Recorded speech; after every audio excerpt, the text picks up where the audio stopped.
I think how young I am.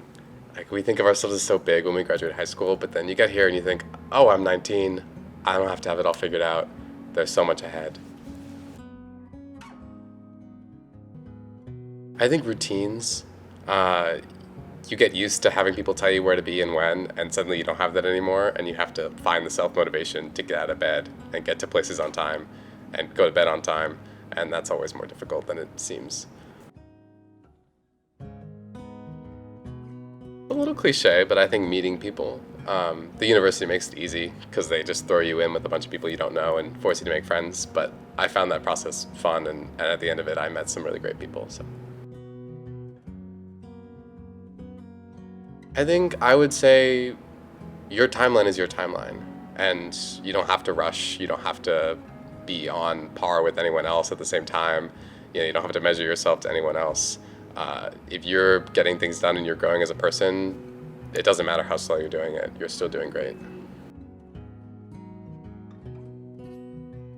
I found that professors tend to be incredibly responsive and helpful. The academic advising office can be responsive and helpful.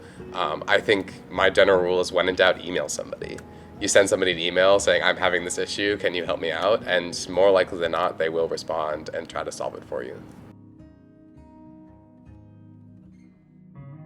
It's so very real, especially because you meet people who seem so accomplished and you find yourself feeling so small.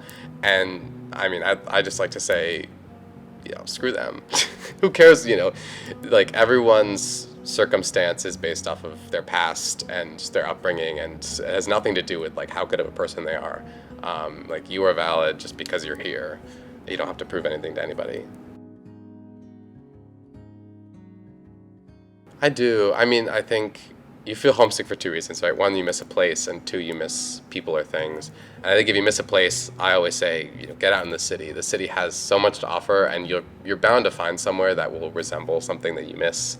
And if you miss people or things, I would say, don't be afraid to call your mom. It's okay. It's not embarrassing. Just like give her a call, ask her for daily dog photos. That can help.